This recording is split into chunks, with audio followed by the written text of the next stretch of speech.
right, so here he is, the #1 welterweight contender, getting set to challenge for the UFC's 170-pound title. Took a long winning streak in many years for him to realize this opportunity. He is not taking it lightly. He has said all here during fight week he's appreciative of this opportunity, but he is confident he is going to maximize it and leave as not just a contender, but a UFC champion.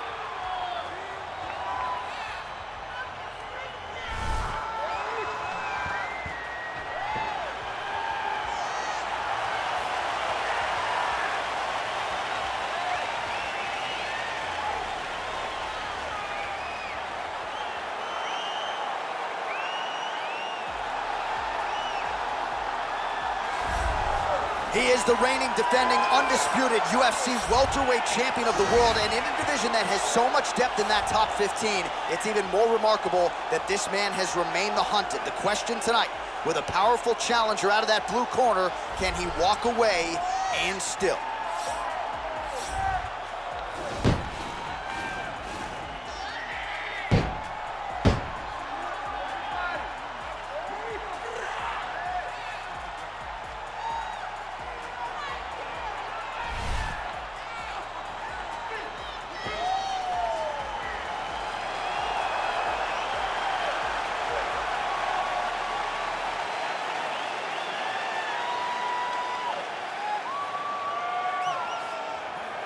Our tale of the tape for this welterweight championship fight.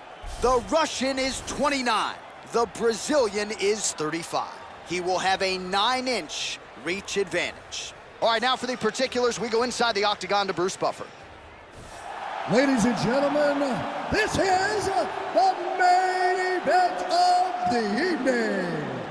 When the action begins, our referee in charge, Herb Dean. And now, this is the moment UFC fans around the world have been waiting for. Live from the MGM Grand Garden Arena in Las Vegas, it's time! 5 rounds for the undisputed UFC welterweight championship of the world. Introducing first, fighting out of the blue corner. This man is a kickboxer, holding a professional record of 7 wins, 2 losses. He stands 6 feet 4 inches tall, weighing in at 184 pounds. Fighting out of Sao Paulo, Brazil, introducing the challenger, Alex Pereira!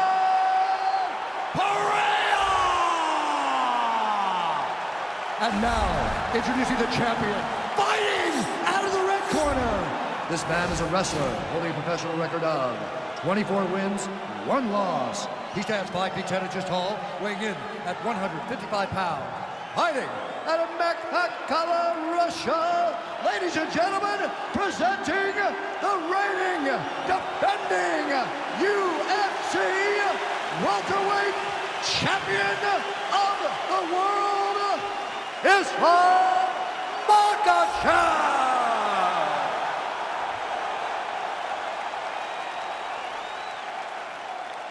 All right, this is for the championship. You've been given your instructions in the dressing room. Protect yourself at all times. Follow my instructions. We will have a clean fight. Touch gloves, let's make it fun.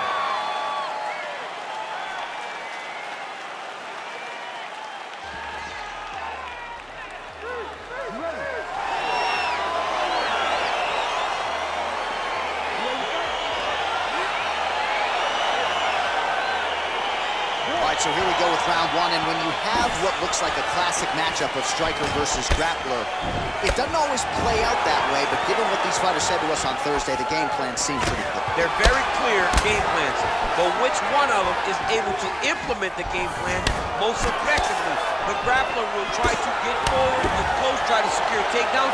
He's even willing to pull guard to make sure that he is in the grappling situations. The striker needs to stay at space. The striker needs to maintain distance and fight behind that beautiful jab he possesses. Oh, he landed a beautiful straight punch there, DC. He's got an edge in reach and certainly is making it count in this one.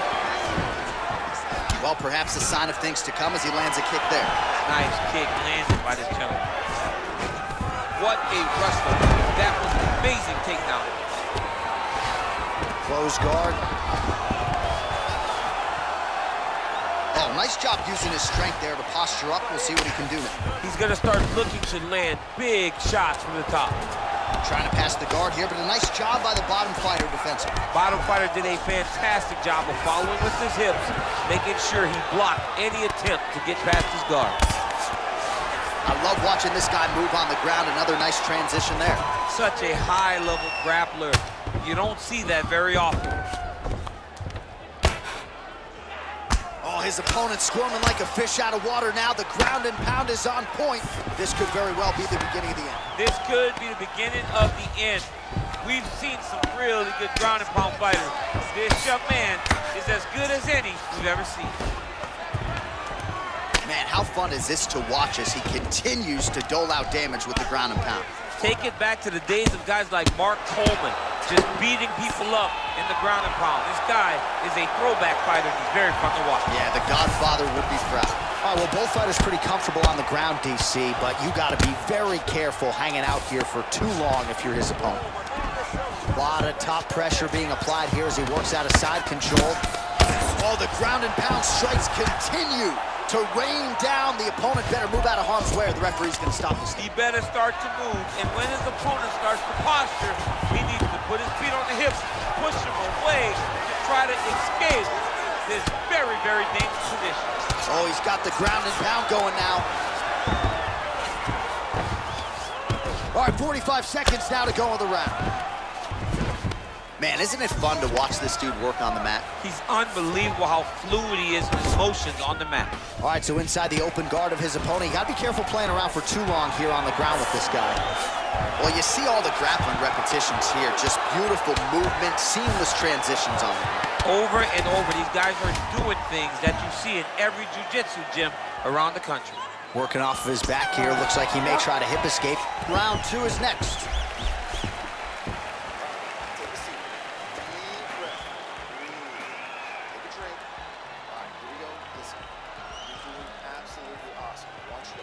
All right, DC, let's look at some of the highlights from the last round. Lots for the replay guys to choose from. Yeah, man, these guys stood on a quarter in the middle of the octagon. Takes one to give one. Over and over, each guy landed, and they both landed very well over the course of that first round. Ready to fight? Ready. Let's do it. Much improved defensively as he blocks the shot. Good body shot. Well, we told you off the top he had the reach advantage, and you saw it right there with that punch. And he connects with a punch there. We'll see if the hip toss as he takes him down. Now we'll see what he can do. Right into side control. All right, he's trying to control posture here. Now trying to hip escape. He's just trying to move out of this position off the bottom. Outstanding ground and pound here. Somewhat of a lost art in MMA, at least in terms of making sure that every strike counts. Not an issue for him. He's making every single one of them count. He jumps on a headlock. We call this in wrestling just a headlock. And if you're not careful, you can get stuck in an arm triangle. Watch triangle, watch triangle. There he is. He's moving to the finishing position. Now watch, he goes parallel right next to his opponent. And this might just be a matter of time.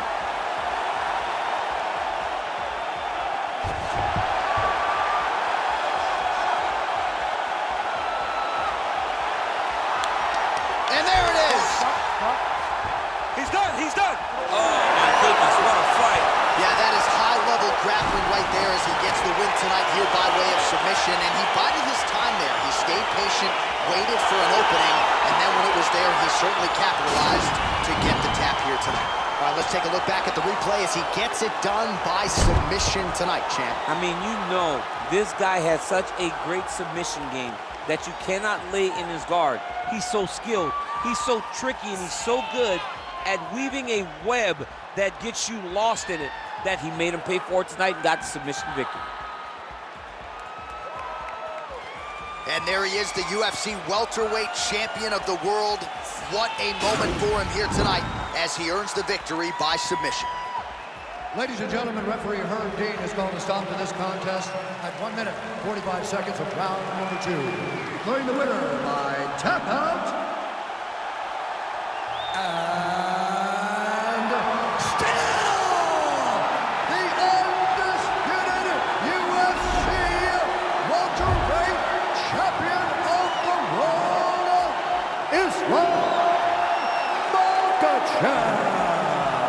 right, so he came in the best welterweight in the world. Nothing changes tonight. Congratulations to the still UFC welterweight